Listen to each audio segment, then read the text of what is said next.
Sejam muito bem-vindos a mais um Andrew Jumper Live nessa noite de segunda-feira, na qual temos a oportunidade de conversar com os nossos colegas, irmãos, cooperadores no Evangelho, professor Dr. Heber Carlos de Campos e professor Dr. Felipe Fontes.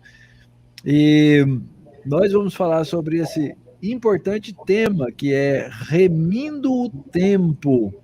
Uma coisa muito importante que às vezes algumas pessoas pensam, né, que podem entender como ordenar o seu tempo como se isso fosse uma tarefa meramente da organização pessoal. Tem gente que é mais organizado, gente que é menos, sem pensar que para todo tema na vida do cristão, e um tema tão importante como esse, o tempo, existe um fundamento teológico. Nós precisamos entender como nos relacionar com o tempo. Isso é muito importante. É isso que nós vamos fazer. Então, ainda que a gente vá falar um pouquinho daquilo que talvez seja a expectativa, final, prática, se nós não tivermos uma boa base, nós não vamos saber lidar com isso na nossa vida pessoal. Nossa vida, ela é teologicamente orientada. Então, por isso, temos aqui nossos professores na área de teologia sistemática e na área de teologia filosófica, para nós lidarmos com essas coisas nessa hora. Boa noite, professor Heber, dê o seu boa noite para o pessoal, Felipe também na sequência. Boa noite a todos que nos veem e nos ouvem. É um prazer estar aqui para tentar ajudar a compreender alguma coisa que nós mesmos não sabemos muito bem. Mas é uma tentativa esforçada de trazer algum tipo de luz, ao menos uma luzinha no final do túnel sobre o que significa redimir o tempo. Boa noite a todos que estão nos acompanhando aí essa noite. Eu fiquei preocupado porque eu vim para essa live e, na qualidade do professor mais novo, eu vim pensando que eu ia ficar só ouvindo o Dr. Heber nos ajudar com essa questão de remir o tempo, mas ele falou que ele não sabe, a gente não sabe, agora eu fiquei um pouco mais preocupado. Mas, para mim, é um grande privilégio poder sempre participar desse tempo de conversa aqui da nossa escola. E eu tenho, de fato, o grande privilégio de ter os meus colegas mais experientes do que eu. Então, eu me sinto aqui um pouco como aluno também do Dr. Heber e do Dr. Mauro, com o objetivo de aprender junto com vocês. Isso. E nossa primeira dificuldade em demonstrar a respeito do tema é nos manter no horário, né? Talvez a gente não saiba remir o tempo. E eu queria, então, remindo o tempo, convidá-los primeiro a se inscreverem no nosso canal aqui no YouTube. Por favor, você que está aí com a gente online, você pode fazer essa obra missionária, tá? Se inscrever no canal, fazer o seu comentário, deixar o like no vídeo. Isso faz com que mais pessoas ouçam aquilo que nós falamos, aquilo que nós compartilhamos aqui com vocês todas as segundas-feiras e todas as quartas-feiras nas nossas devocionais. E depois que acabar, você pode ir lá no nosso site também para conhecer a nossa revista teológica, a Fides Reformata, e você vai poder encontrar aí 25 anos de publicações, de artigos publicados pela nossa escola, nossos professores e convidados ao longo desses anos todos, tá bom? Então, fica aí o convite para que você conheça nossos programas, conheça o nosso site e a nossa revista, a Fides Reformata. Muito bem, gente. Vamos lá, vamos caminhar para remir o tempo. Essa é a palavra da noite, né? Vamos para a primeira pergunta, professor Felipe. Como é que a Bíblia apresenta a relação entre Deus e o tempo? Bem, há muita coisa a dizer sobre isso, Mauro, certamente, mas eu quero lembrar duas coisas que a Bíblia diz com muita frequência a respeito deste assunto, não é? Da relação entre o tempo e Deus. A primeira coisa que a Bíblia enfatiza muito é que Deus é para além do tempo. É aquilo que na teologia sistemática a gente chama do atributo da eternidade de Deus.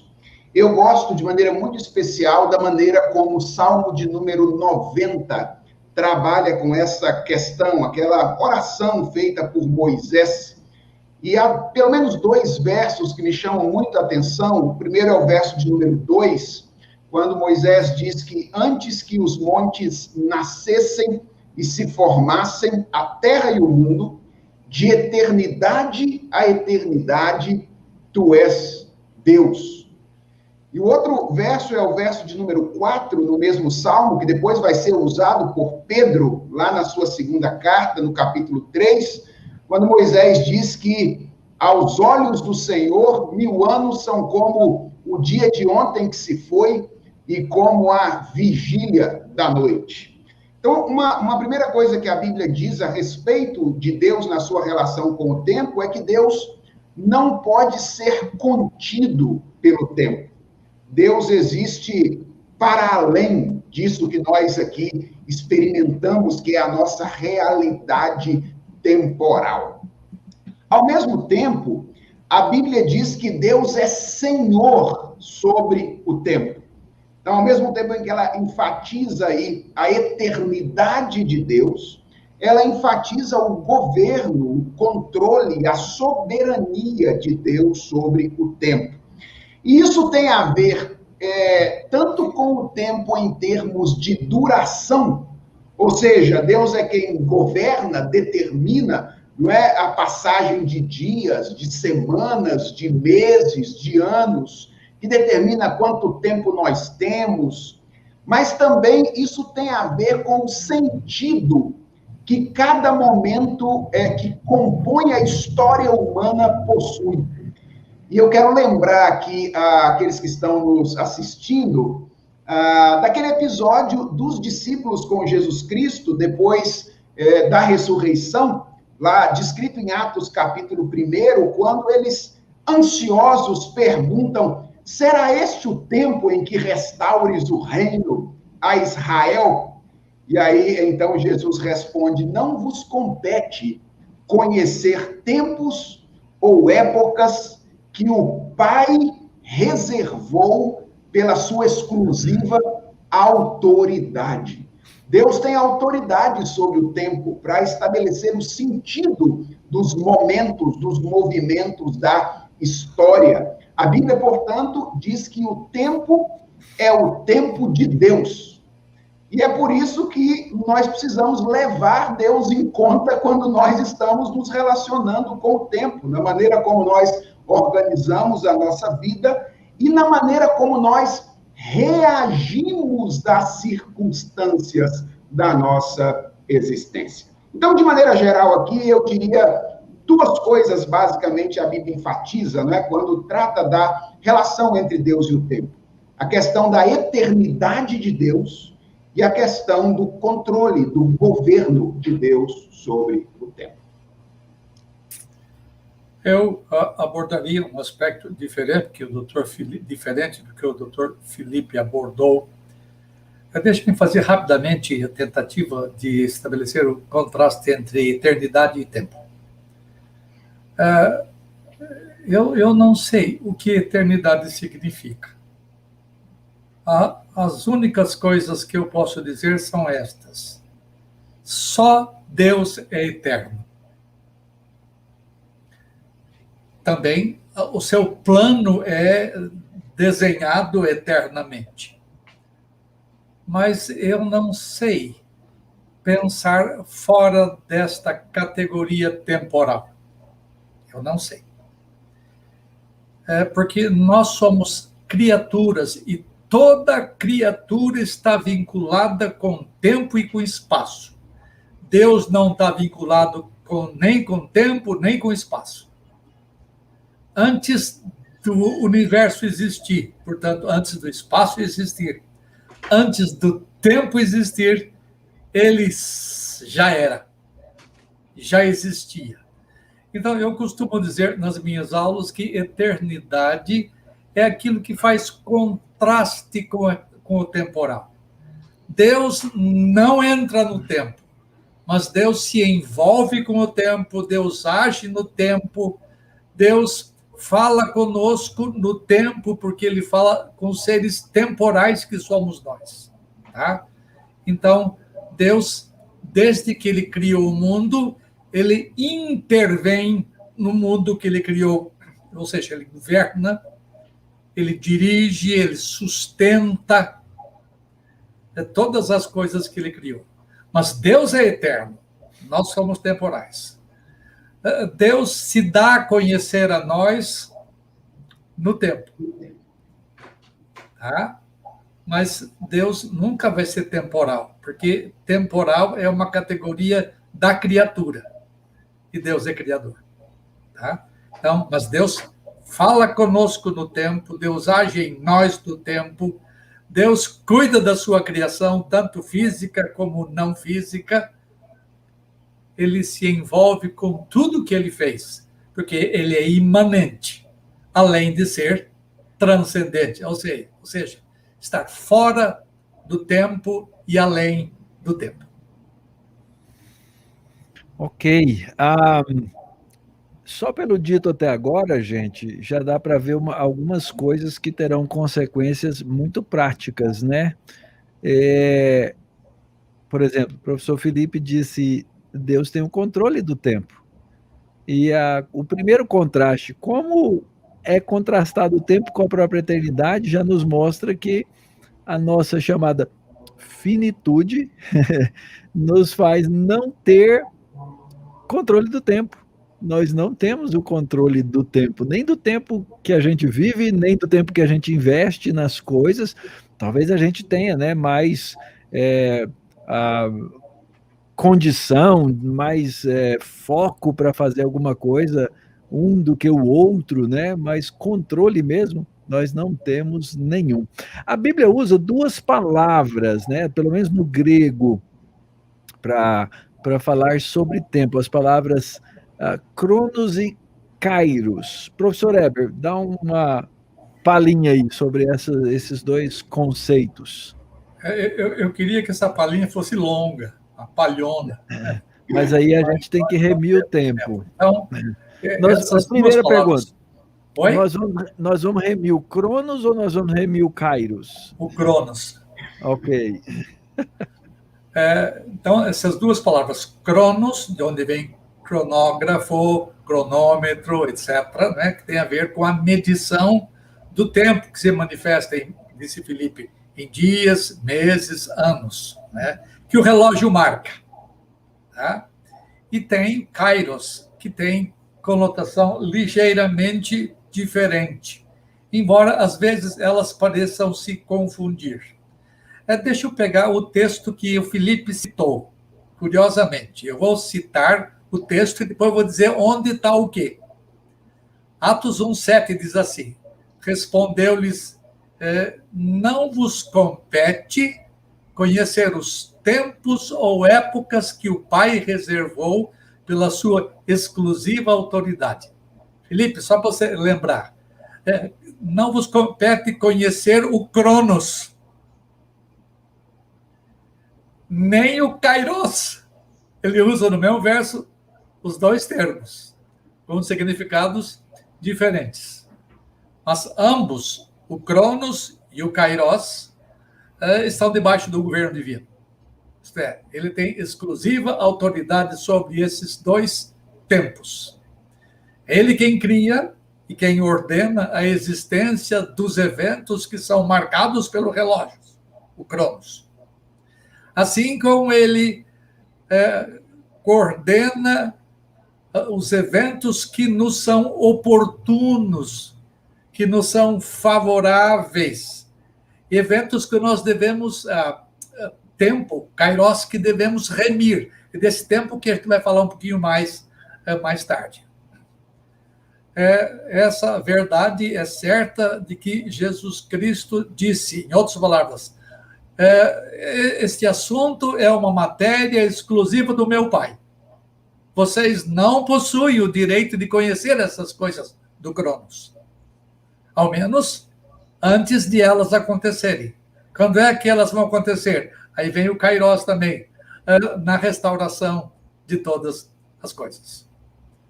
Então, deixa eu mexer um bocadinho sobre a expressão tempos eternos. Eu tenho anotado aqui 3 textos, Romanos 16, 25, 2 Timóteo 1, 9 e Tito 1, 2, que fala dos tempos eternos.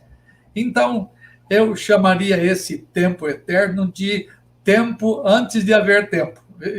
Eu não dou conta de falar sem a palavra tempo, porque eu sou preso, amarrado a essa categoria temporal, tá? Então, tempos eternos. Esses versos que eu mencionei, vou mencionar um deles, vou falar um deles aqui. Deus que nos salvou e nos chamou com santa vocação, não segundo as nossas obras, mas conforme a sua própria determinação e graça, que nos foi concedida em Cristo Jesus, antes do chronon aionon, isto é, antes dos tempos eternos. Paulo falou a Tito, na esperança da vida eterna, que o Deus que não pode mentir prometeu quando? Antes dos tempos eternos. Então, esses versos mostram a dificuldade que o homem tem de tratar da eternidade, como eu disse anteriormente. A eternidade tem a ver com um tempo, quando o tempo não havia ainda. O inglês chama isso de timeless time. Um tempo sem tempo. E quando Paulo fala de tempos eternos, ele está se referindo a um período quando ainda não havia relógio. Quando as horas não passavam, pois o tempo é parte da criação. No entanto, como não havia criação, não é possível falar com precisão dessa época. Nós colocamos uma noção temporal nela, porque senão não dá para entender nada. A expressão tempos eternos é equivalente ao que Jesus disse com referência a uma glória que ele queria de volta. Ele fala assim, Pai, glorifica-me com a glória que eu tive junto de ti. Quando? Antes que houvesse mundo. Esse é o timeless time. É o tempo quando o tempo não havia ainda. Tá? Existe o tempo marcado pelo relógio, que é o tempo em que nós vivemos, é a duração dos nossos dias. Não é? Escrevendo é muita coisa para falar, gente. O senhor vai ter que remir o tempo, chefe. Só para parar aqui. Atos 3, 21 fala que é necessário que o filho, que o céu receba o filho até aos tempos da restauração. Tudo é crono aqui. Haverá um dia determinado, haverá um tempo determinado em que Deus estabeleceu para que ele ponha fim no presente status quo, isto é, na presente situação. Esse é um tempo que vai acontecer, é uma data já previamente marcada que eu não sei e ninguém sabe, somente Deus. Eu vou correr agora, existe o tempo marcado pelas oportunidades, que é o Kairos. Enquanto o Cronos se refere a um espaço temporal marcado por minutos, dias, meses e anos, o Kairos diz respeito a um tempo qualificado, o tempo certo em que as coisas devem acontecer. Significa um momento apropriado, um momento certo, um momento favorável, um momento conveniente, um momento de oportunidade, que nós não podemos perder. É esse o tempo que nós devemos remir. Ok. Então, nós temos aí, né, essa relação do tempo que precisa ser remido. A gente já trabalhou aqui sobre a questão da relação entre Deus e o tempo. Como é que, para a gente caminhar nesse processo, né, de remir o tempo, como é que a Bíblia apresenta a relação entre nós e o tempo? Professor Felipe. Então, na teologia filosófica também tem várias dualidades sobre tempo, mas eu vou evitar falar sobre elas, senão nós vamos terminar só semana que vem, tá bom? Possivelmente os meus alunos aqui que estudaram o pensamento de Doivert comigo se lembram aí da distinção entre o lado de lei e o lado do sujeito do tempo, né, no pensamento doivertiano, que tem alguma relação com essa distinção que o Dr. Eber acabou de fazer aí. Mas o ponto aqui é como a Bíblia apresenta a relação entre nós e o tempo. Veja, eu disse que ali, quando a gente começou a conversar sobre a relação entre Deus e o tempo, que a Bíblia enfatiza duas coisas, né, nesse particular. Primeiro, a eternidade de Deus, o fato de que Deus é para além do tempo, e depois o controle, o governo de Deus sobre o tempo. Eu poderia dizer que a Bíblia enfatiza exatamente as duas coisas contrárias quando ela trata da nossa relação com o tempo.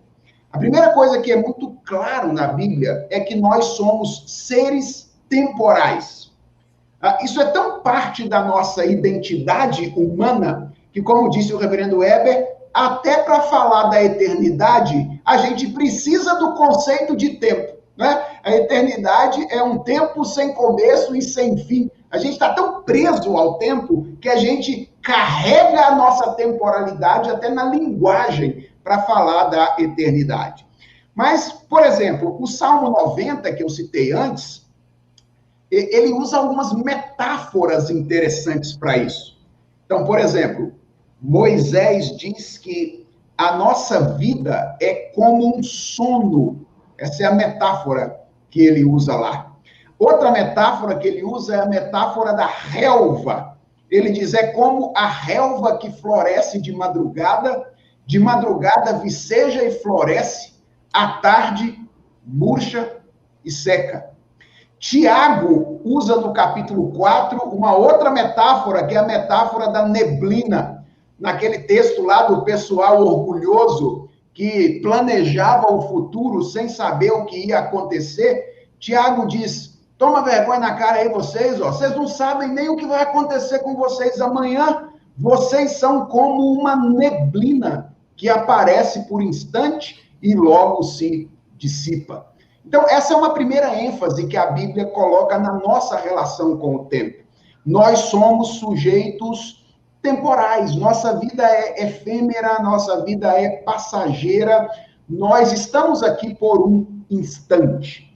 Mas nesse mesmo texto de Tiago, aparece a segunda ênfase bíblica, que é a total falta de controle nossa sobre o tempo, os momentos da nossa existência. Mauro, eu acho que tem um texto bíblico sobre o tempo, talvez seja um dos textos mais conhecidos, que eu acredito ser muito mal compreendido. Não no seu sentido, não no seu significado propriamente, mas na sua aplicação. Eu estou me referindo a Eclesiastes 3, que talvez seja o texto sobre tempo mais conhecido de toda a Bíblia. E nós, cristãos, temos a tendência de ler aquele texto, porque nós somos cristãos, cremos em Deus e lemos a realidade teocentricamente, carregando o pressuposto da bondade de Deus para a interpretação do texto. Mas eu gosto sempre de lembrar que o que o Eclesiastes está fazendo lá é levantar uma questão relativamente angustiante da perspectiva humana. O que o Eclesiastes está dizendo? É que a nossa vida é uma sucessão de momentos alternados e diferentes sobre os quais nós não temos absolutamente nenhum controle. Ele escapa às nossas mãos porque pertencem ao Senhor. Então, eu diria que, assim como ela enfatiza duas coisas a respeito da relação entre Deus e o tempo, a Bíblia enfatiza duas coisas em relação à maneira como nós devemos nos ver em relação ao tempo. Primeiro, como sujeitos temporais que estão limitados, circunscritos a essa realidade temporal, e depois como sujeitos que não têm absolutamente nenhum controle sobre o tempo. Então, o que Felipe falou é que nós estamos inexoravelmente presos ao tempo e não temos governo sobre o tempo. Isso tem a ver com o Cronos. O tempo é implacável. Dá para ver, ó. O tempo é implacável. E não temos controle. Agora, há um certo sentido em que nós podemos dizer que nós temos algum tipo de controle sobre o kairos. Lembra, kairos é o tempo oportuno, é o tempo apropriado, é o tempo devido, que você precisa remir. O texto fala, remindo o tempo, porque os dias são maus. Deixa eu dar umas poucas dicas aqui. O tempo que precisa ser remido é o tempo marcado pelas experiências pelas quais devemos passar, que são as chamadas ocasiões oportunas. Veja Romanos 5, 6, o que fala, olha só. Porque Cristo, quando éramos fracos, morreu a seu tempo pelos ímpios. Isto é, morreu no kairos. A expressão a seu tempo significa na hora maduro, no tempo quando tudo está pronto para a obra redentora. Por razões determinadas por Deus, o Verbo não podia se encarnar antes e nem depois. Ele encarnou-se no tempo apropriado, no kairos. Então, a morte de Cristo a seu tempo indica uma ocasião especial e oportuna, onde o eterno agora se misturou com o temporal. Eu estou falando do Filho que encarnou-se. O eterno agora não somente se envolve com o temporal, ele se torna temporal. Ele permanece eterno com respeito à sua divindade, mas temporal com respeito à sua humanidade. Ou seja, quando o Verbo divino assumiu uma natureza humana. Tá? Então é importante que isso fique claro. Tem mais coisas aqui que eu posso falar sobre o nosso envolvimento com o tempo. Veja o significado do tempo com o qual nos envolvemos e que precisamos remir. Veja o significado de kairos na natureza. Por exemplo, falando do justo. O justo é como a árvore plantada junto à corrente de águas, que, no tempo devido, na Septuaginta está lá, kairos, dá o seu fruto, e cuja folhagem não murcha, tudo quanto ele faz será bem sucedido. Então, as folhas aparecem e desaparecem no tempo apropriado, isto é, na estação, que é o outono. As folhas não caem na primavera ou no verão, mas ficam amarelas e vermelhas quando o outono chega, então elas caem. Da mesma forma, os frutos só aparecem na ocasião apropriada, kairos. É o tempo determinado de antemão por Deus. Agora, para terminar essa minha parte, o envolvimento nosso no tempo, eu falo o tempo que não é cronos, é kairos. Isso aqui é um pouco mais longo e mais complicado, mas só eu quero que vocês lembrem, falando sobre o que vai acontecer com judeus, está acontecendo e vai acontecer com judeus e gentios. Eles cairão a fio da espada e serão levados cativos para todas as nações, até que os kairos, os tempos dos gentios se completem. Né? Então, vai chegar um tempo em que Deus vai trabalhar na vida dos judeus como ele nunca trabalhou, que é o kairos. Deus trabalha hoje com os gentios e vai crescendo esse tempo qualitativo, essas oportunidades, fazendo com que a igreja gentílica ganhe elementos. Mas vai chegar um tempo em que Deus vai botar um outro grupo que tinha sido esquecido, deixado de lado, que é o grupo dos judeus, a nação judaica, e ele vai começar a trabalhar. Mas quando é que Deus vai começar a trabalhar? Até que o tempo dos gentios se complete, ou seja, até que a igreja gentílica, esteja na sua expressão mais rica, mais bela, mais pujante. Sobre esse tempo, Paulo fala da plenitude dos gentios. Então, nós temos que entender que o tempo dos gentios é o tempo quando a salvação deles se processa e caminha para um clímax. E ela se processará e haverá convertidos dentre os gentios, e então Deus vai iniciar a salvação dos judeus. Tá? Então, essa é uma oportunidade que a igreja gentílica tem de levar o evangelho à igreja que vai ser formada em números grandes nos anos que precedem a vida de nosso Senhor. Esse é o tempo favorável. Esse é o tempo que nós não podemos perder. É um tempo que diz respeito a que nós devemos remir, aproveitar, não desperdiçar. Tá? Há muita coisa a dizer, vamos parar por aqui. Eis aí uma milenista que enxerga os projetos para as tribos de Israel, né? Está escrito na Bíblia isso. Muito bom. Uma coisa que eu tenho a comentar dentro dessa questão, né? Como nós nos relacionamos com o tempo e como a Bíblia, então, apresenta, e que eu acho que é uma coisa pouco percebida, é a nossa teologia da criação, né? A importância do tempo na teologia da criação. E aqui eu sou um literalista nos chamados dias da criação, mas não é esse o meu ponto. Não é esse o meu ponto aqui. O meu ponto é que quando a gente chega no quarto dia e ali a gente vê a declaração de propósitos para o luzeiro maior e o luzeiro menor, né? Deus no verso 14, o texto no verso 14, ali especifica, né, a função para fazerem separação entre dia e noite, e sejam para sinais, para estações, para dias e para anos.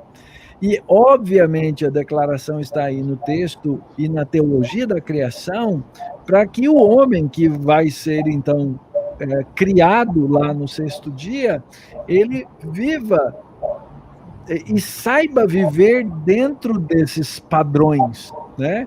E, obviamente, nós estamos falando aí do padrão edênico, do padrão pré-queda. Depois da queda, obviamente, o tempo terá diferentes consequências sobre a vida do homem, né? Mas pré-queda, eu imagino como era fantástico essa vida edênica e essa maneira como os nossos primeiros pais poderiam se relacionar com o tempo de maneira harmônica. E que depois da queda, o tempo, ele chegou um momento, como diz a Eclesiastes, que ele se torna prejuízo, até que os anos se tornam prejuízo, né? Quando passar dos 80, é câncer e enfado. A própria Escritura vai declarar, vai fazer essa leitura, né, do nosso relacionamento com o tempo. E aí entra o elemento escatológico, né? A nossa percepção dessa eternidade que nós tínhamos no coração, segundo o autor de Eclesiastes, mas que nós teremos experimentalmente para viver nessa eternidade, né? Então tem uma série de relações aí que são tão importantes e que a gente normalmente não pensa nelas, e quando a gente não pensa nelas, a gente não relaciona também com a necessidade, que é a nossa próxima pergunta, não é? Que é a necessidade de remir o tempo. E aí o texto lá do apóstolo Paulo, em Efésios capítulo 5, né? Portanto, vede prudentemente como andais, não como nécios, e sim como sábios, remindo o tempo, que é o kairos, porque os dias são maus. Então, o que significa esse remir o tempo e essa razão, né? Os dias são maus. Professor Eber, começa aí para nós. Remir o tempo. Existe um verbo grego usado aí que é o hexagorazo, que é remir. Esse verbo é composto da preposição grega ek, que é fora de ou a partir de, e agora, que é o mercado, que é o lugar onde as coisas são expostas para a venda. um lugar onde as pessoas se reúnem e os negócios públicos são feitos. Em outras palavras, ágora é o mercado. É ali que você tem que pegar as coisas boas, aproveitar as ofertas, aproveitar as boas oportunidades. Então, esse verbo vem do uso lá no Antigo Testamento e no Novo Testamento para tratar das atividades de compra e venda, quando os homens faziam negócios. Então, na sociedade agropastoril dos tempos bíblicos, o mercado acontecia em um dia da semana, onde os produtores e mercadores expunham suas mercadorias e seus bens para vender aos que tinham desejo de comprá-los. Todas as transações eram feitas no agora. E todos esperavam uma oportunidade favorável para comprar bens e serviços. Então, o que nós chamamos hoje de barganha, de negócio da China. Da China, não, chefe. Só que hoje não é muito boa coisa dizer isso, mas eu creio que nós temos que lembrar que as oportunidades são coisas que não duram muito tempo. Elas passam, elas mudam. Portanto, faça o melhor que você pode com as oportunidades que você tem. Este é exatamente o sentido que a palavra deve ser entendida aqui. Aproveitar as oportunidades é remir o tempo. Isto é, remir o kairos. Kairos aqui não é cronos, tá? Não é a sucessão de minutos. São as coisas que Deus põe à nossa disposição e fala, aproveita. A Bíblia fala, olha só, portai-vos com sabedoria, Colossenses 4. Portai-vos com sabedoria para os que são de fora. Aproveitai as oportunidades, ou aproveitar os kairon de Deus. Essa é a ideia. Então, Paulo instrui aos crentes de Colossos que se portassem com sabedoria em relação aos gentios, tomando proveito das oportunidades. Comprar no agora é alguma coisa que envolve sabedoria. A ideia de redenção está implícita neste verso. Somos chamados para redimir o tempo que temos e devotá-lo ao Senhor. Quando a Escritura diz que somos remidos, exagorazo, significa que Jesus Cristo nos comprou da velha vida para o exercício de uma nova vida. Portanto, não viva o restante da sua vida como você costumava viver. Você foi remido, você foi libertado da velha vida. Portanto, aproveite a nova vida. Aproveite as oportunidades que Deus dá. Porque as coisas antigas já passaram e elas estão se tornando novas cada dia. Então, esse verbo pode ser traduzido de várias formas. Fazer o melhor, aproveitar a oportunidade, adquirir coisas oportunas, adquirir serviços, etc. Tá? O termo é de mercado.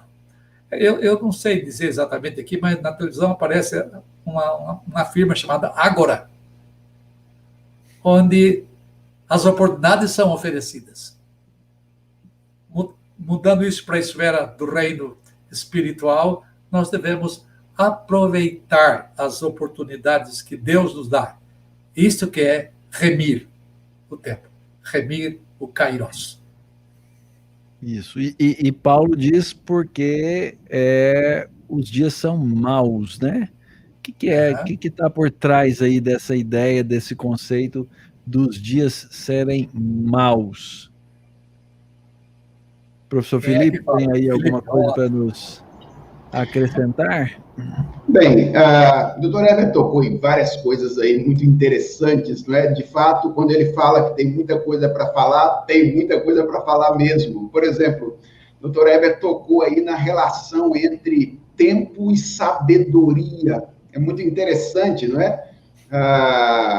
Isso está presente no texto da carta aos Efésios, não é? Porque o texto diz, vede prudentemente como andais, não como nécios, e sim como sábios.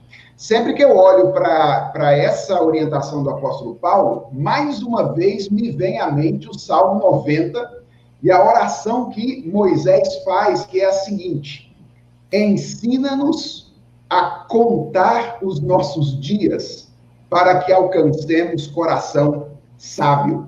Parece que a Bíblia chama a nossa atenção para uma relação entre uma determinada percepção do tempo, uma determinada interpretação do tempo, a maneira como a gente enxerga o tempo e a verdadeira sabedoria. Dr. Eber interpretou aí a questão de remir o tempo, chamando muita atenção aí para o significado da palavra, né? Eu quero chamar a atenção para o contexto de Efésios 5.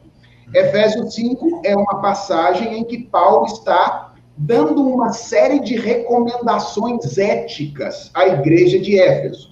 Então, Paulo tinha, com aquele jeitão dele de escrever, apresentado o evangelho lá nos 3 primeiros capítulos, e agora está mostrando como é que o evangelho tem que se tornar prático na vida dos leitores dele a partir do verso 4.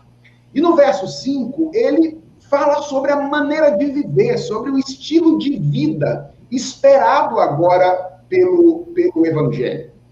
E há pelo menos 2 afirmações de Paulo nesse capítulo 5 que estão relacionadas diretamente à questão temporal. A primeira delas tem a ver com a diferença entre a condição atual dos efésios e a condição anterior. Está lá no verso 8, quando ele diz assim: outrora éreis trevas, porém agora sois luz no Senhor. Então, essa é uma cláusula temporal. Paulo está dizendo, olha, antigamente vocês eram partes do reino natural, mas agora vocês não são mais parte do reino natural. Houve uma mudança aí em vocês que transportou vocês de uma era para uma outra era, para uma era de uma era de trevas para uma era de luz. Mas há uma outra expressão, na verdade, aparece aí, mais em termos de sentido no capítulo inteiro, que é Paulo falando do atual momento da história da redenção. Muito interessante que Paulo faz, no capítulo 5 aí, da carta aos Efésios, menção ao juízo de Deus, e usa determinadas expressões que eu acho que tem a ver com uma passagem paralela do próprio apóstolo Paulo, que são muito semelhantes a Romanos capítulo 13. Por exemplo, Paulo usa em Efésios 5, obras infrutíferas de trevas e obras manifestas pela luz. E se você se lembrar da passagem paralela que eu mencionei, Romanos 13, Paulo está usando a metáfora do tempo para se referir ao momento da história da redenção. Paulo diz assim, Romanos 13, vai alta a noite e vem chegando o dia. Paulo está falando de uma sobreposição de eras. Uma era que ele chama de noite e uma outra era que ele chama de dia. E aí ele dá a ordem. Qual é a ordem? Deixem, pois, as obras das trevas e revistam-se das armas da luz. Meu entendimento é que Paulo está chamando a nossa atenção em Efésios 5 para o momento da história da redenção no qual nós estamos vivendo. Quem somos nós? Nós somos filhos da luz, vivendo em um mundo que ainda está em trevas, e carecemos da sabedoria de Deus para perceber as oportunidades que Deus nos dá em um mundo em trevas para glorificar o seu nome e fazer aquilo que ele espera de nós como resposta do Evangelho. Então, eu entendo, Mauro, que quando Paulo diz que nós devemos fazer isso porque os dias são maus, ele está chamando a nossa atenção para o fato de que nós vivemos em uma era marcada pelos efeitos do pecado e chamando a nossa atenção para a necessidade de sermos sábios no aproveitamento dessas oportunidades que Deus nos dá para glorificá-lo, mesmo no mundo marcado pelo pecado. Mauro, deixa eu me falar uma coisinha a mais. Remir o tempo, não é? Para que você possa remir o tempo, você precisa ser sábio. A ideia é, não espere as oportunidades passarem. Apanhe-as rapidamente, avidamente. No texto que nós estamos estudando aqui de Efésios 5:16, Paulo está aconselhando, eu vou usar um termo agora da presente economia, né? Paulo está instando seus irmãos a aproveitarem bem as commodities de Deus, que são sem preço. Ele está urgindo seus irmãos a usarem o seu tempo nas oportunidades que Deus dá, a investir energias e atividades nas coisas que valem a pena. Quem aprende a fazer isso é chamado de sábio na Escritura. Ser sábio é conhecer o tempo certo de fazer as coisas que Deus nos capacita a fazer, coisas que o agradam. Nesse sentido, uma pessoa sábia é aquela que redime o tempo. Então, e só para terminar esse pensamento aqui, a gente caminhar um pouquinho mais, o apóstolo termina essa parte do texto, né, a partir do verso 17, com a expressão, né, ele começa o verso 15, portanto, e no verso 17 ele vai dizer, por esta razão, ou seja, ele vai dizer como nós vamos viver, né, que é a nossa próxima questão, né, que é como então devemos andar nesses tempos. E o verso 17 vai dizer, por essa razão, não vos tornei insensatos, o contrário de sábio, mas procurar entender a vontade do Senhor. E não vos embriagueis com vinho, no qual há dissolução, mas enchei-vos do Espírito, falando com salmos, entoando, louvando de coração o Senhor, com hinos, cânticos espirituais, dando sempre graças por tudo ao nosso Deus e Pai, em nome do nosso Senhor Jesus Cristo, e sujeitando-vos uns aos outros em temor, no temor de Cristo. E quando ele usa essa expressãozinha, sujeitando-vos, é a expressão dominante do capítulo inteiro, né? A partir daí ele vai mostrar a sabedoria do marido, a sabedoria da esposa, a sabedoria dos pais, a sabedoria dos filhos, a sabedoria do Senhor, a sabedoria do servo e a sabedoria da igreja e do crente contra Satanás no capítulo 6, vestindo-se da armadura de Deus. Porque se ele usa aqui a expressão os tempos são maus, no capítulo 6 ele vai nos mostrar que o maligno, e ele vai falar do dia mau, né, que nós vamos enfrentar. Então, é muito bonito, né, ver como as escrituras fecham, né, trabalham todos esses conceitos de maneira tão ampla, e assim, então, a gente vê como é que se deve remir o tempo, como é que nós... Arranje 10 lives para falar isso tudo. Muita coisa. Muita coisa, né? É rico.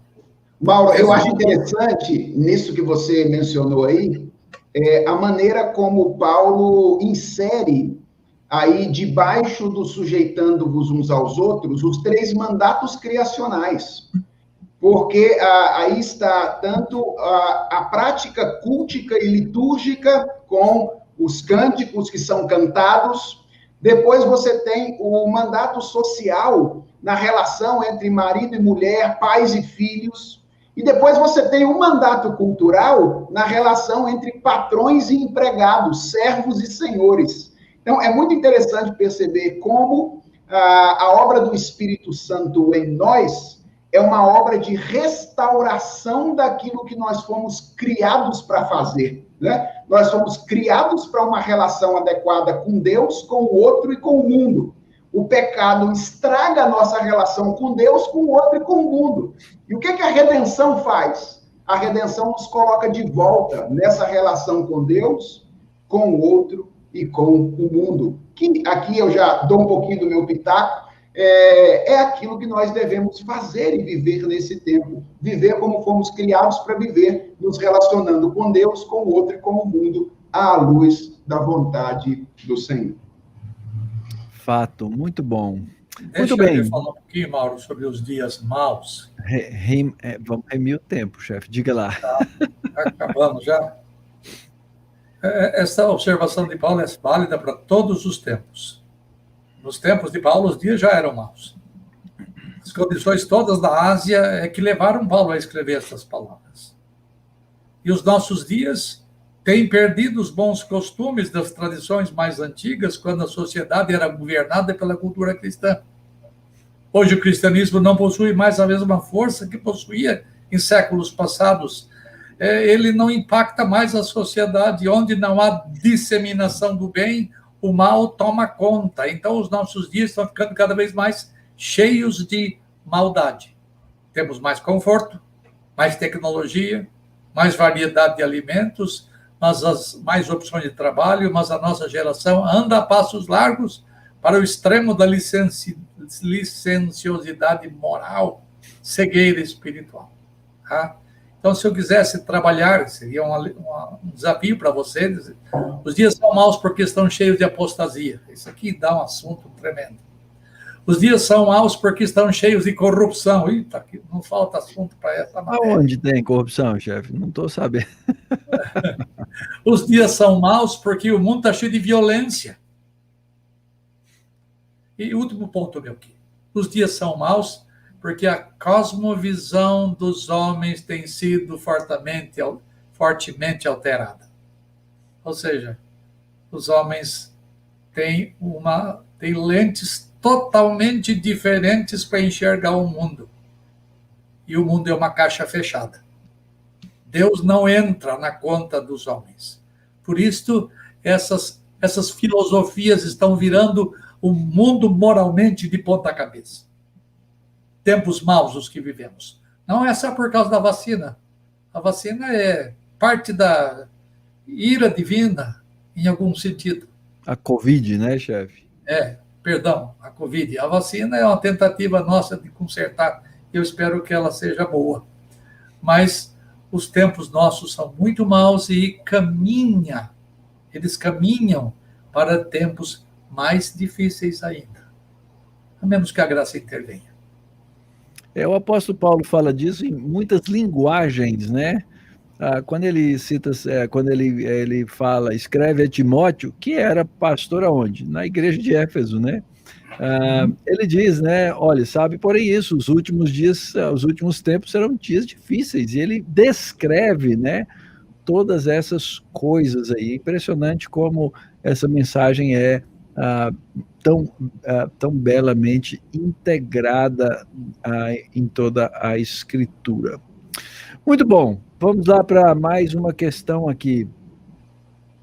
Por que, para nós cristãos, a forma como nós nos relacionamos com o tempo é importante? Professor Felipe. Ok. Bem, agora a gente começa a conversar sobre um assunto um pouquinho diferente daquele que a gente estava conversando até agora, né? A gente estava falando um pouquinho da maneira como nós devemos viver nesses dias, né? Nesse momento da história da redenção. E agora a gente está, de alguma forma, abstraindo um pouquinho aqui a questão do tempo para pensar na nossa relação com o tempo de um modo mais amplo. Mauro, eu vou dar 3 razões pelas quais se relacionar com o tempo, ou pensar na maneira como nós nos relacionamos com o tempo, é muito importante para um cristão. Primeira razão é que o tempo não é nosso. Essa é a primeira razão, porque o tempo é de Deus. E nós somos mordomos do tempo que ele nos concede. Ou seja, cada dia em que nós abrimos os olhos pela manhã, independente da hora que você costume acordar, seja às 5, às 6, às 7 ou às 9, você está recebendo uma dádiva da parte de Deus. Um novo dia. E toda dádiva exige responsabilidade. Ou seja, você vai prestar contas a Deus da maneira como você usa cada hora, cada minuto e cada segundo do seu dia. Então, a primeira razão é essa: o tempo não é nosso, ele é de Deus, e nós somos mordomos deste tempo. Ele nos dá como dádiva e nós precisamos responsavelmente usá-lo para a glória dele. A segunda razão é uma razão um pouco mais pragmática. Nós precisamos usar bem o tempo porque nós sofremos quando nós usamos mal o tempo. Nós sofremos quando nós usamos mal. E porque nós não somos sujeitos isolados, nós somos seres relacionais, o mau uso que nós fazemos do tempo não atinge apenas a gente. Ele atinge as pessoas que estão ao nosso redor. Frequentemente, a nossa esposa, o nosso marido, para as mulheres, os nossos filhos, eles sofrem com o nosso mau uso do tempo. E veja, não são só as pessoas que estão ao nosso lado de maneira imediata. Mesmo pessoas que estão longe de nós, eventualmente podem sofrer com o mau uso do tempo.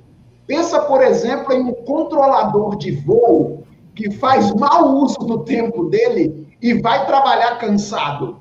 Ele pode colocar em risco a vida de muita gente que ele não conhece. Então, há uma razão pragmática para a gente cuidar bem do tempo. Se a gente não lidar bem com o nosso tempo, não organizar bem o nosso tempo, nós sofremos.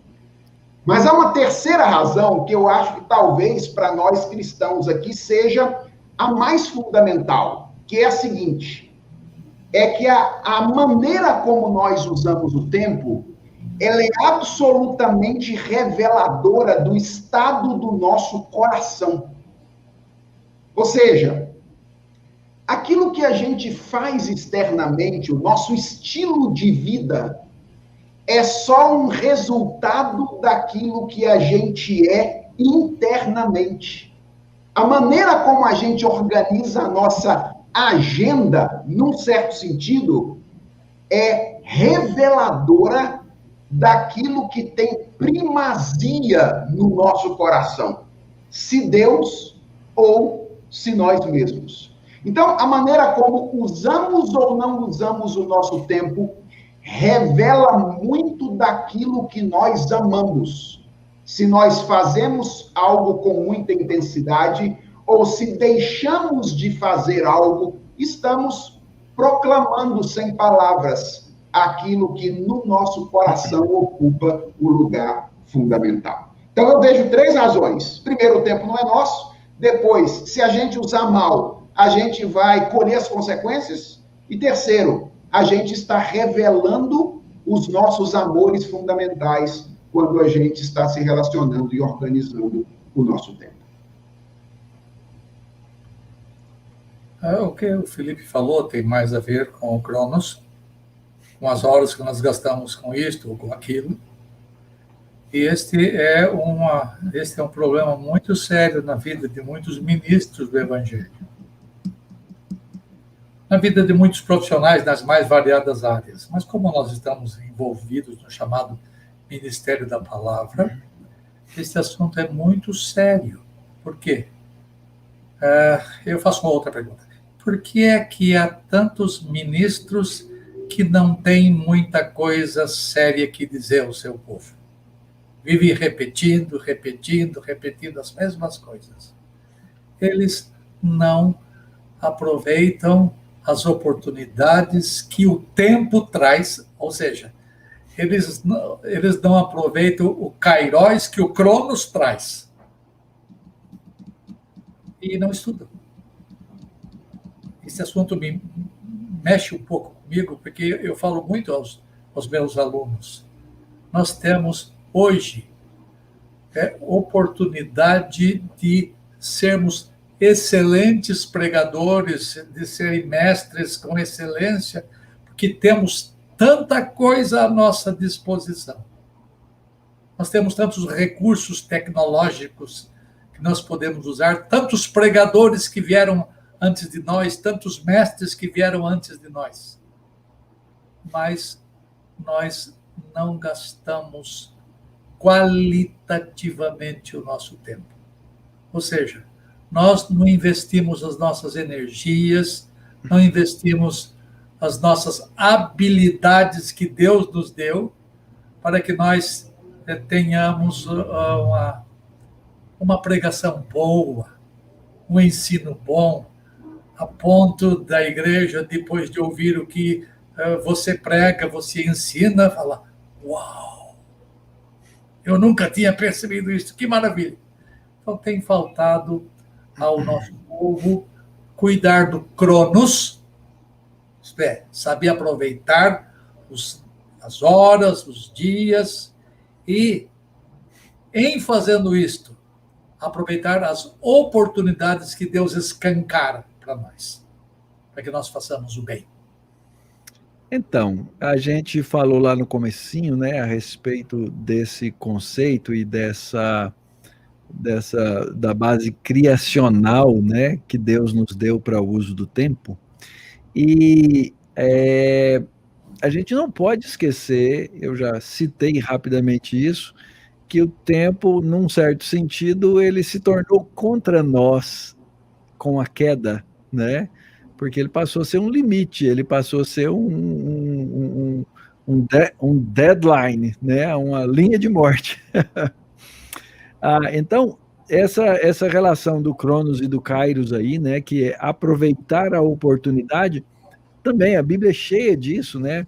No mesmo texto lá de 2 Timóteo, Paulo fala sobre os dias maus. No capítulo 4, ele fala para Timóteo: prega, insta, quer seja oportuno, quer não. Oportuno, kairos. Isso, então existe o tempo e a hora, né? E o ministro, ele tem que ser muito sábio no aproveitar o tempo, né?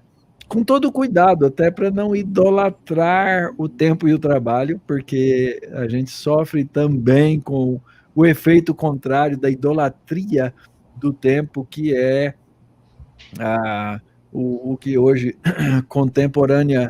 odiernamente se chama workaholic, o vício no trabalho, né? Que são coisas que a gente precisa pensar. Então, os colegas ministros que nos ouvem aí, que isso seja certamente, né, motivo de reflexão.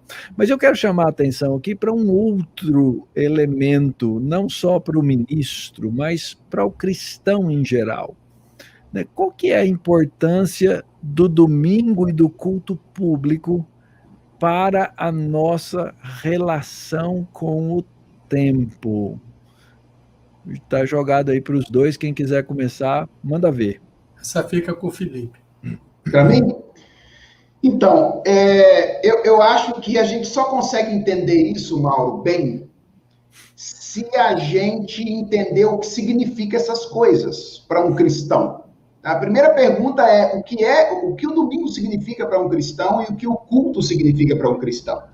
A partir do momento que a gente entende isso, a gente consegue entender qual é a importância dele para essa questão da nossa organização do tempo.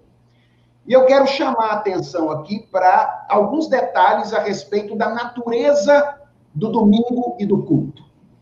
Primeiro, eu quero lembrar que o domingo é o dia de descanso. E essa é uma palavra importante, porque quando a gente se lembra disso, a gente se lembra que ele é uma proclamação da nossa dependência do Senhor. Porque, veja, o domingo é a paralisação daquilo através do qual nós mantemos a nossa vida no mundo. Nós mantemos a nossa vida ordinariamente através do trabalho. É através do trabalho que a gente adquire os recursos necessários para manter a nossa vida no mundo. Mas a cada 6 dias, há um povo que para de trabalhar e se dedica exclusivamente à adoração, como que dizendo, nós sabemos que o trabalho é importante, mas ele é um meio através do qual Deus nos sustenta. Ou seja, não é o trabalho que nos sustenta, mas é Deus através do trabalho que nos sustenta. Então, primeira coisa, domingo é um dia de descanso, ele é proclamatório da nossa dependência de Deus. Segundo, o domingo é o dia de lembrança da nossa nova identidade. A gente não se reúne no domingo por acaso. E sim, não podia ser segunda, terça, quarta, quinta ou sexta. Tinha que ser o domingo. Nós fazemos isso no domingo porque ele é o dia da ressurreição, que, por sua vez, é o dia da inauguração de uma nova era, da qual nós fazemos parte. Então, o domingo, ele nos lembra de que nós não somos mais deste tempo. Nós já somos de um outro tempo, de uma nova era que está existindo em paralelo com esta. Então, domingo é dia de descanso. Domingo é o dia da lembrança da nossa nova identidade. E o que é o culto? O culto é o momento maior de transcendência da existência humana. É o momento maior de transcendência. É o encontro entre o eterno e o temporal. É o momento em que Deus e nós nos encontramos. Eu gosto muito da maneira como o autor da carta aos Hebreus descreve o que acontece no culto, no capítulo 12, nos versos 22 a 24. Ele compara o que acontece no culto da nova dispensação, não é? Do culto do Novo Testamento, com aquele episódio lá da entrega da lei no Monte Sinai, no período do Antigo Testamento. Ele está comparando ali esses dois encontros. E ele diz, olha, aquele encontro lá era um encontro assim, assustador. Aquele encontro, acontecia coisas lá, não é? Que o pessoal não podia chegar no pé do monte, tinha clangor de trombeta, tinha escuridão, algumas coisas que mostravam o que acontecia, a gravidade, a seriedade do que acontecia naquele momento. E aí o autor dos Hebreus diz assim, olha, vocês não têm chegado ao Monte Sinai. Mas ele diz assim, mas tendes chegado ao Monte Sião, e à cidade do Deus vivo, a Jerusalém celestial, e a incontáveis hostes de anjos, e a universal assembleia, e a igreja dos primogênitos arrolados nos céus, e a Deus, o juiz de todos, e aos espíritos dos justos aperfeiçoados, e a Jesus, o mediador da nova aliança, e ao sangue da aspersão, que fala coisas superiores ao que fala o próprio Abel. Ou seja, as pessoas costumam achar que o culto da nova aliança é um culto menos grave, menos impactante do que o culto da antiga aliança.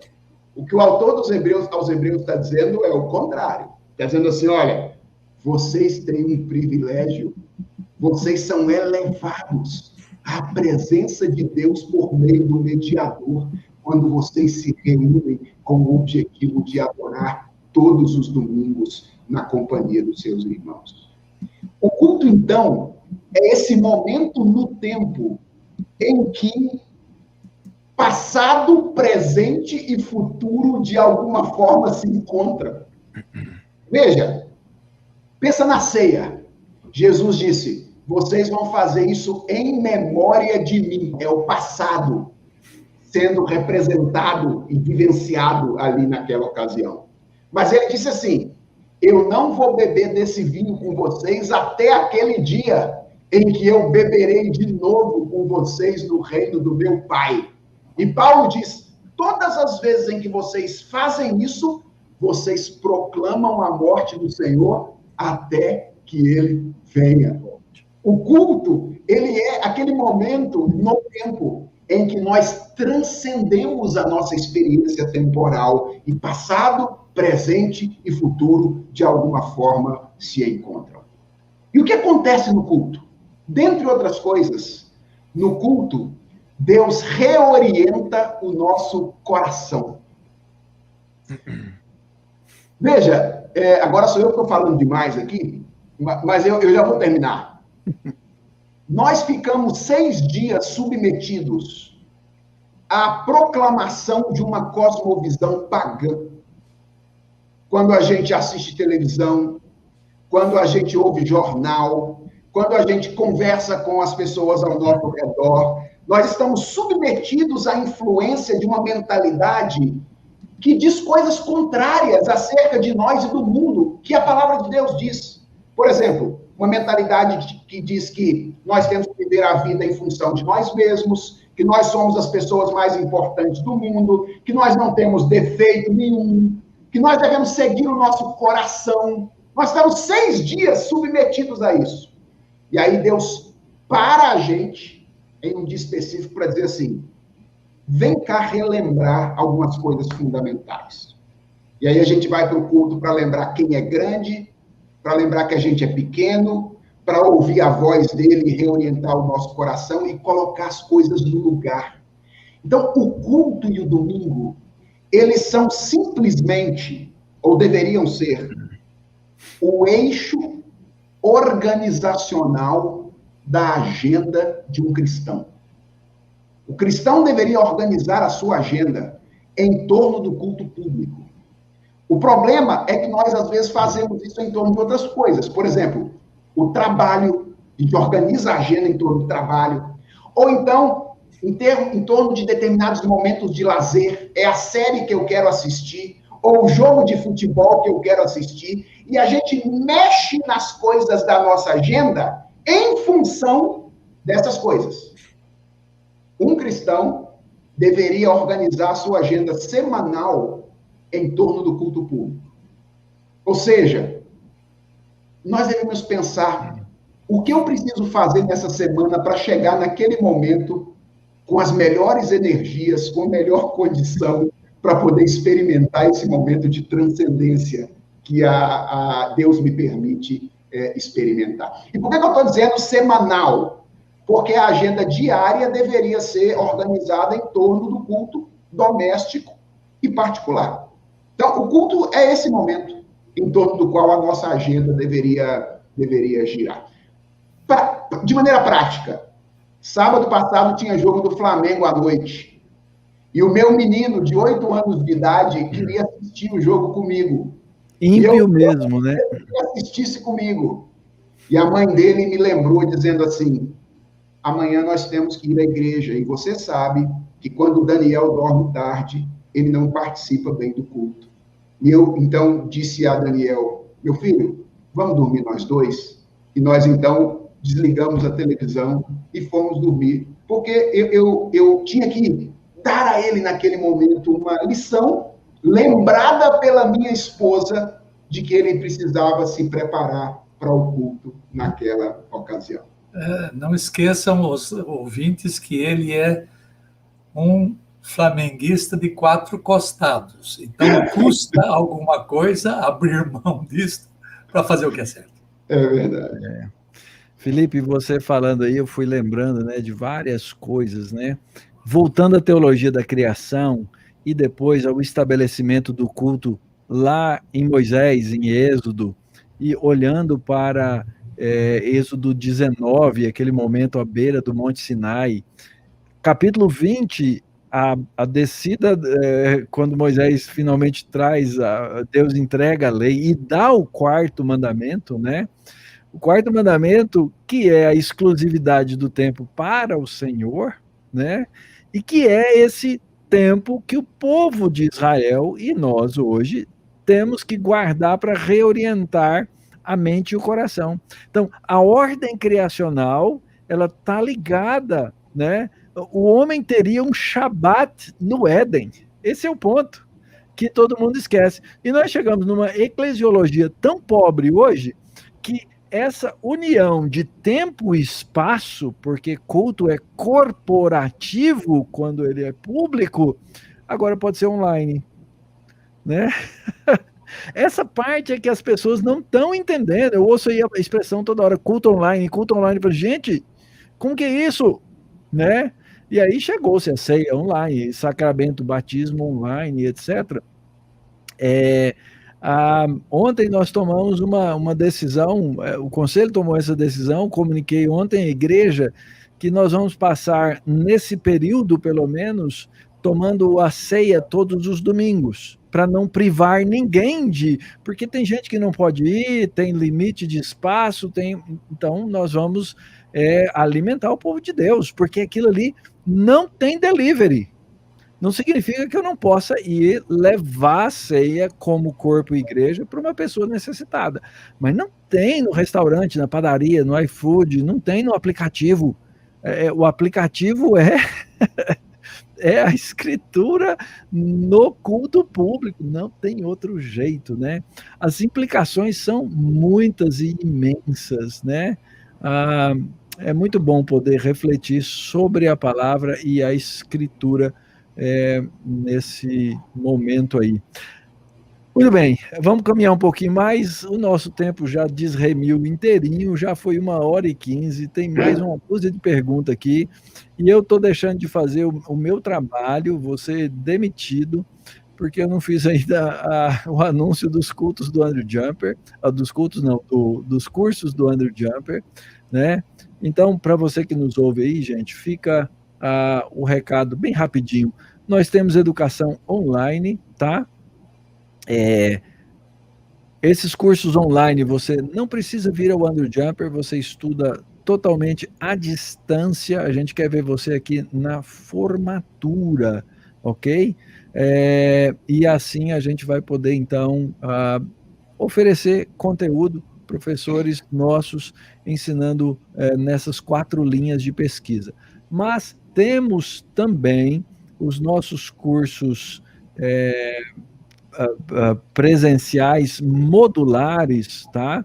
Que você vem 3 a 4 vezes aqui ao ano, em todas essas linhas aí, gente, especialização em educação cristã, revitalização e multiplicação de igrejas, 3 mestrados, 1 doutorado, e nós vamos abrir aí no mês de junho, julho, tá? O processo seletivo para vários desses programas aí, e queremos convidar você a ir no site, conhecer nossos programas, tá bom? E assim, quem sabe, estudar conosco aqui no CPAJ, vai ser uma alegria vê-lo aí nos nossos futuros, na sala de aula no futuro. Ok, vamos lá, para uma parte bem prática, tá? Eu estou até aqui, eu tenho várias perguntas, mas eu vou ter que selecionar aqui, vai. A gente promete responder em 1 minuto cada um. Então vamos lá. Eu não prometo. Fala por mim só. Que desafios enfrentamos na maneira como organizamos o tempo? E pastores enfrentam desafios específicos? Acho que o chefe pode falar primeiro sobre essa aí, chefe. Eu acho que esse é um problema quase que generalizado. Você conhece poucas pessoas que sabem cuidar do tempo e fazer as coisas certas. Eu me lembro, Mauro, me ajuda se você lembrar.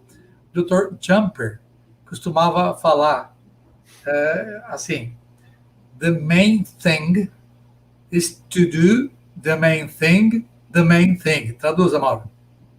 A principal coisa é fazer da coisa principal a principal coisa.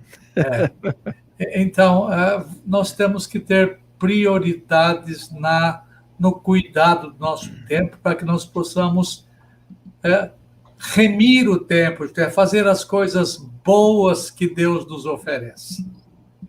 Então, meu caro colega de ministério, meu caro presbítero, você que exerce o seu dom espiritual na igreja, gaste o seu tempo para você se preparar, para você fazer as coisas do reino mais bem feitas. Organize o seu tempo de forma que as coisas principais, the main thing, a coisa principal seja feita.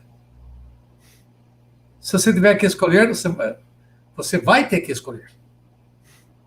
Então, opte pelas boas oportunidades, remindo o tempo, aproveitando as coisas que Deus lhe dá. 1 minuto. Existem 2 grandes riscos na nossa relação com o tempo. Quais são eles? Preguiça indolência e superocupação. São os dois grandes riscos, são os dois extremos da nossa relação com o tempo. Hoje, eu acredito que o grande vilão para nós é a tecnologia.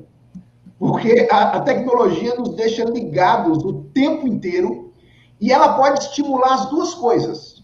Ela pode estimular tanto a indolência, você entra na sua rede social, de repente você está lá olhando coisa que você não tinha projetado olhar, já se passaram 40 minutos e você não fez nada.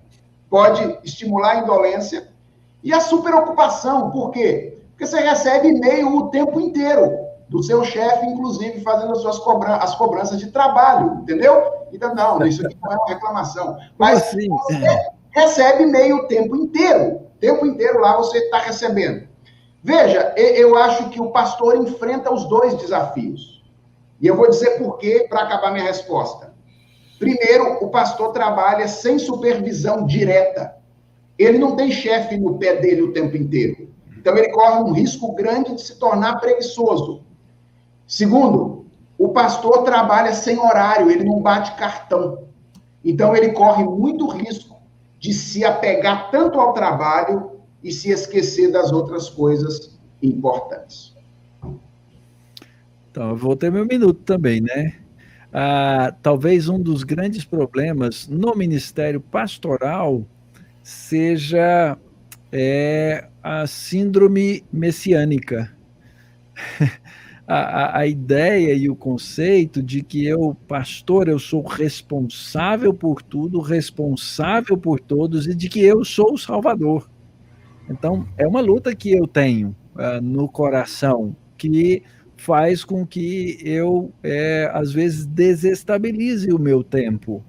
E aí junta o fator tecnologia, meu amigo, e aí tem o famoso Zap, e aí você responde o WhatsApp, né, a qualquer hora. As pessoas pensam que tem esse direito, e talvez tenham, não sei, né, de te escrever a qualquer hora e esperar de você a resposta imediata, né?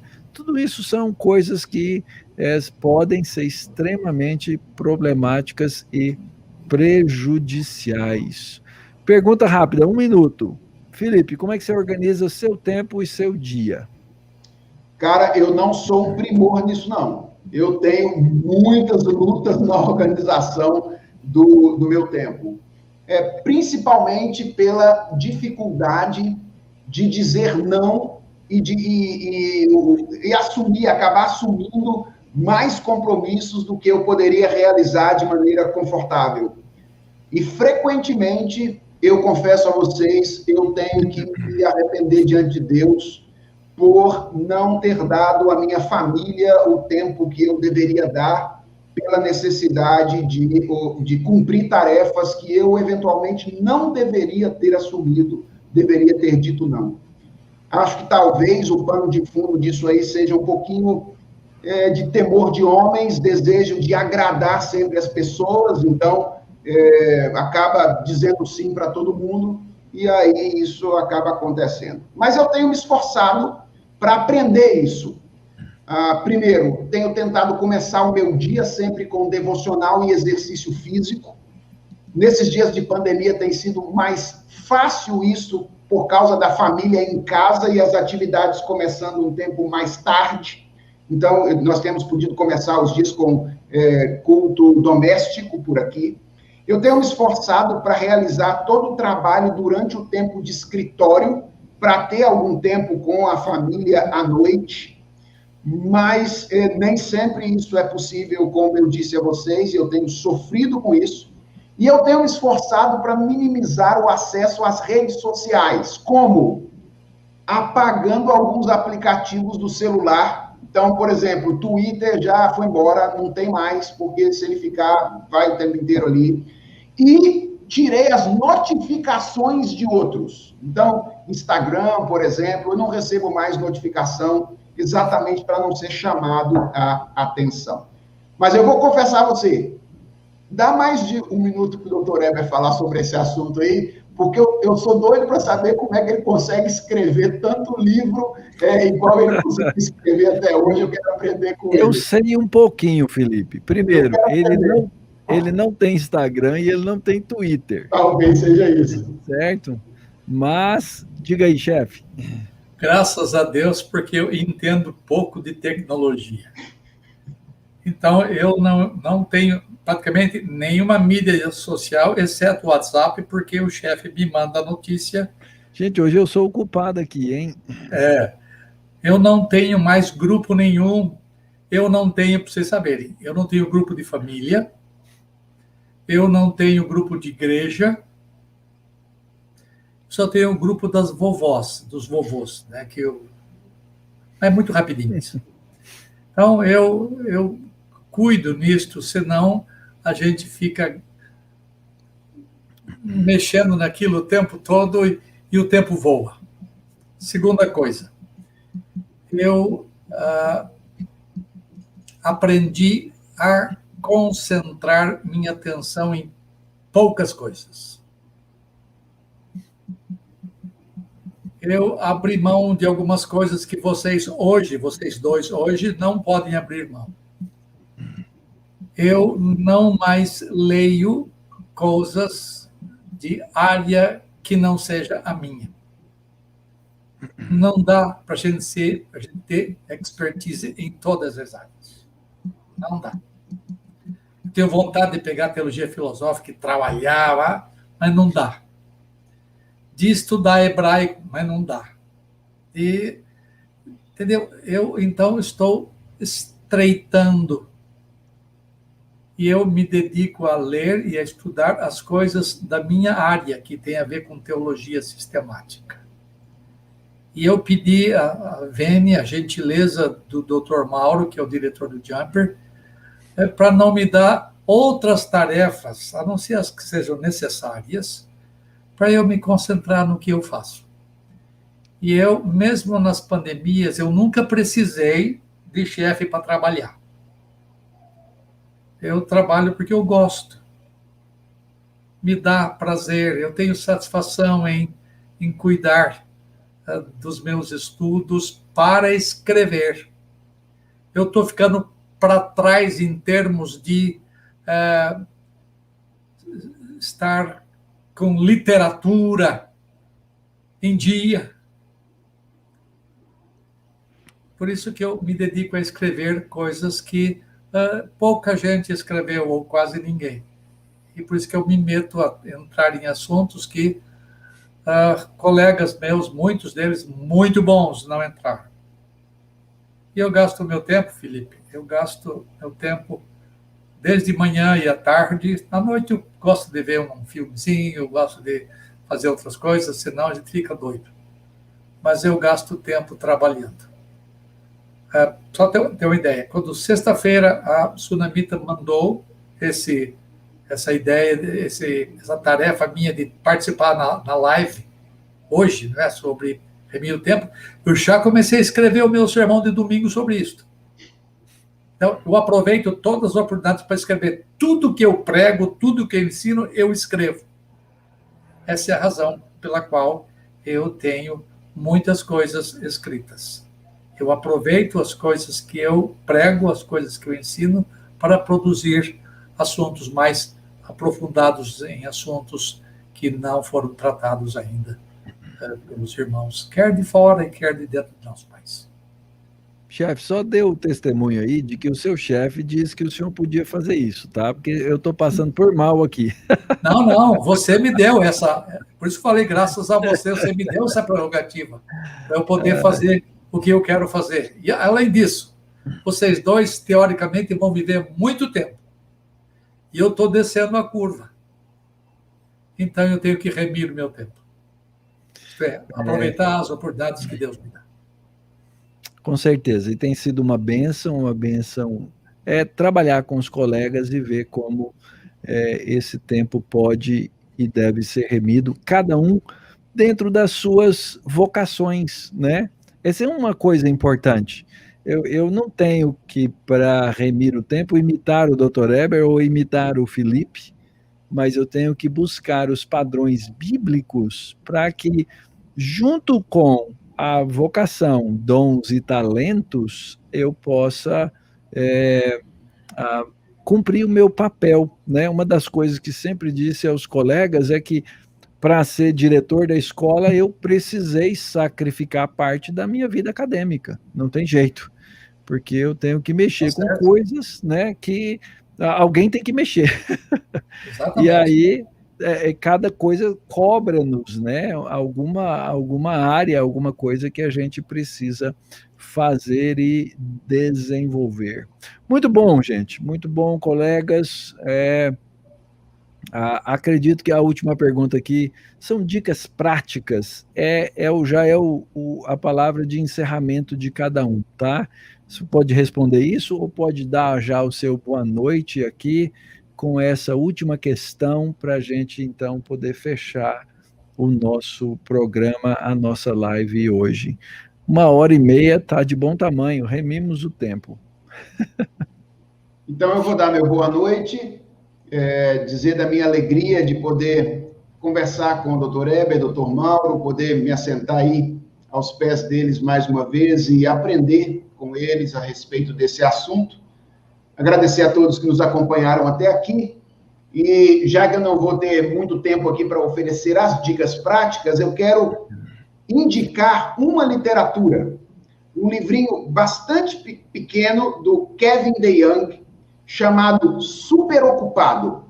É um texto bem pequeno, capítulos muito curtos, mas que podem ajudar bastante a você a lidar com essa questão da organização do tempo em uma perspectiva cristã. Então, se você puder, leia aí esse livrinho do Kevin DeYoung, Superocupado, vai fazer muito bem para o seu coração. O apóstolo, no texto que nós estudamos, diz assim: vede prudentemente como andais, não como nécios, mas como sábios. Fazendo o quê? Aproveitando o tempo, remindo o tempo, porque os dias são maus. Esta é a escritura para você nessa noite. É uma questão de obediência. E se você obedecer, você, a sua família, a igreja, os seus irmãos vão tirar proveito do fato de você aprender a remir o tempo. Um abraço a todos. Muito bom, gente. Na preparação hoje, eu fui atrás de um livrinho. Cadê aqui? Opa, tá aí, ó. 6 sermões contra a preguiça, já que o Felipe falou sobre o superocupado, os dois extremos, né?